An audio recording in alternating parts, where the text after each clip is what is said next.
מה הדבר הראשון שאת הולכת לעשות? לעופת בכפר. עופת בכפר? נועה, מה קורה? העניינים. בסדר. אתה בא? לאן? שיעור נהיגה, מה זאת אומרת? אוקיי. יאללה בוא.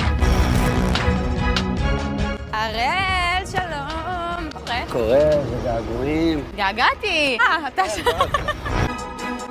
תזהרי לא לגעת בטלפון באינסטינקט. ברור.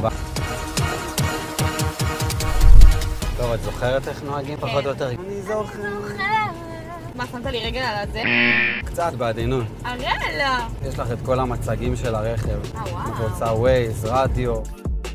הייתה קירור, את יכולה לשים בקבוק מה? מים, והוא נשאר קר. בישול שלי יותר שווה, ממי. לנסוע לאט לאט. מה, יש לנו גם שיעור יום חמישי ושישי.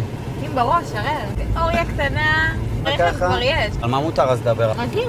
פתור ריחולים. הייתי צריכה להיות תקציב. כן, הכל עם איתותים. יש לך את זה באינסטינקטים, אה? בצרה. יוניקו.